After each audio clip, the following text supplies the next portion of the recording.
네, 안녕하세요. 오늘은 골로새서 1장을 좀 더 깊이 들여다보는 시간을 갖겠습니다. 네, 반갑습니다.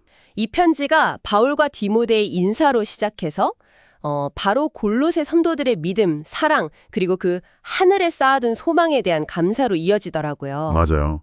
그 소망이 복음, 그러니까 진리의 말씀을 통해서 온 것이라고 분명히 밝히죠. 그리고 바울이 기도를 하는데 이게 그냥 뭐 잘 지내라 이런 수준이 아니라 굉장히 구체적이잖아요. 그렇죠. 하나님의 뜻을 아는 것, 또 신령한 지혜와 총명으로 채워지기를 기도하죠. 네, 그래서 주님께 합당하게 살고 열매 맺고 또 하나님 아는 것에서 자라가길 바란다는 아주 깊은 기도 내용이에요. 그렇습니다. 그렇게 기도로 시작한 편지가 13절부터는 분위기가 확 달라지죠. 스케일이 갑자기 우주적으로 커져요. 아, 맞아요. 그 부분.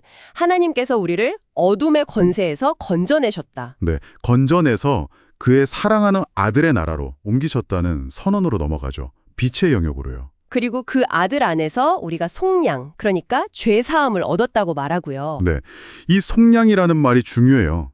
마치 값을 치르고 노예 상태에서 해방된 것처럼 우리를 죄와 어둠의 지배에서 자유롭게 하셨다는 아주 강력한 그림이죠. 와, 정말 극적인 표현이네요. 어둠에서 빛으로 옮겨졌다니. 근데 여기서 그 아들, 그리스도에 대한 설명이 정말 뭐랄까 압도적으로 펼쳐지죠. 네, 바로 그 지점이 골로새서의 핵심이라고 할 수 있습니다. 단순한 구원자를 넘어서는 존재로 그려지는데요. 맞아요.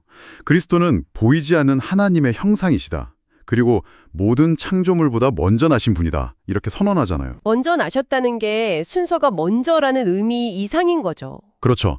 단순히 시간 순서가 아니라 모든 창조물에 대한 그분의 어떤 주권, 우월성 이런 걸 나타내는 표현이에요. 아하. 그리고 16절, 17절은 더 나아가죠.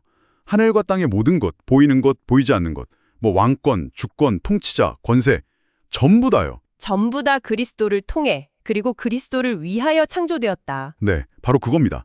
그를 위하여 그분이 없이는 아무것도 존재할 수 없고 모든 것이 그분 안에서 유지된다는 정말 거대한 선언이죠. 당시 골로새의 다른 가르침들이 좀 있었을 수도 있겠네요. 이런 걸 강조하는 걸 보면. 네, 그럴 가능성이 높아요. 예수님의 어떤 유일한 최고 권위를 좀 희석시키려는 그런 가르침들이요. 그래서 바울이 여기서 정말 타협 없이 그리스도의 절대적인 우위를 강조하는 거죠. 만물의 창조주, 유지자이실 뿐 아니라 교회의 머리라는 표현도 나오네요. 이건 또 다른 차원의 관계를 보여주는 것 같은데요. 정확합니다.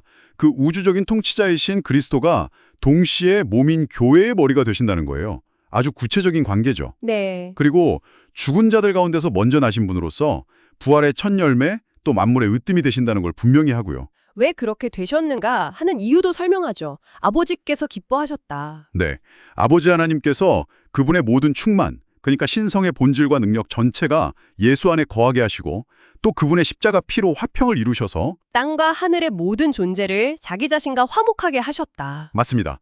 화목, 이것도 중요한 개념이죠. 이전에 막 원수 같던 관계가 회복되어서 평화를 누리게 됐다는 뜻이니까요. 우리가 과거에는 악한 행실로 하나님과 원수였는데 그렇죠. 그랬는데 이제는 그리스도의 죽음을 통해 하나님과 화해했고 그 결과 우리를 거룩하고 흠없는 존재로 하나님 앞에 세우려 하신다는 거예요. 와, 이 정말 어마어마한 그리스도의 정체성과 사역 설명 뒤에 갑자기 바울이 자기 얘기, 특히 자기 고난 얘기를 꺼내는 게 조금 쉽기도 해요. 어떻게 이게 연결될까요? 네, 그 연결이 아주 중요합니다. 이게 갑작스러운 전환처럼 보일 수 있는데 바울은 자신이 교회를 위해 받는 고난을 오히려 기뻐한다고 말해요. 24절에서요. 그러면서 그리스도의 남은 고난을 그의 몸된 교회를 위해 내 육체에 채워놓으라.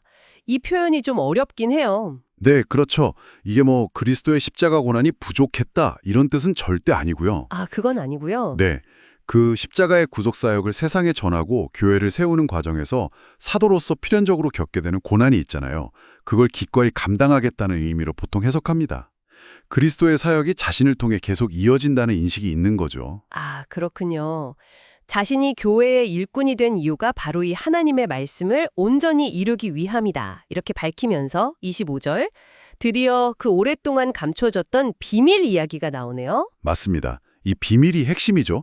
오랜 세월 동안 감춰져 있었지만 이제 성도들에게 드러났다고 말하고요. 26절, 그 비밀의 정체가 뭔가요? 27절에서 딱 밝히죠. 그 비밀은 바로 여러분 안에 계신 그리스도, 곧 영광의 소망이다. 와, 여러분 안에 계신 그리스도, 그게 영광의 소망이다. 네, 하나님의 그 영광스러운 계획의 중심이 바로 우리 안에 거하시는 그리스도, 그분 자신이고 이게 바로 우리가 미래의 영광에 참여할 확실한 소망의 근거라는 거죠.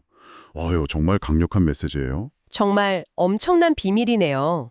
이걸 알게 되었으니 바울의 목표는 정말 분명해지는 것 같아요. 그렇죠.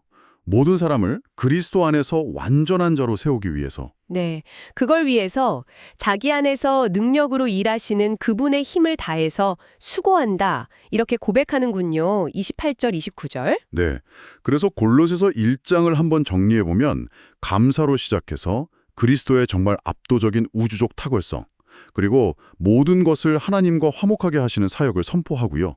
마침내 그 핵심 비밀인 우리 안에 계신 그리스도를 밝히면서 이 복음을 전하기 위한 바울 자신의 헌신적인 수고로 이어지는 거죠. 여기서 참 흥미로운 점은 그리스도의 그 거대하고 우주적인 중요성이 결국에는 우리 각자 안에서 경험되는 영광의 소망과 딱 연결된다는 거네요. 바로 그 점입니다.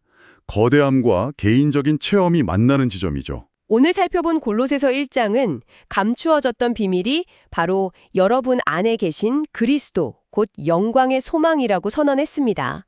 어쩌면 우리 신앙 여정에서 이 개인적이고 내면적인 측면, 내 안에 그리스도라는 개념을 더 깊이 좀 탐구하고 붙드는 것. 이게 바로 여러분 자신의 흔들리지 않는 소망을 발견하고 또 살아가는 열쇠가 될 수 있지 않을까요? 한번 깊이 생각해 볼 만한 질문인 것 같습니다.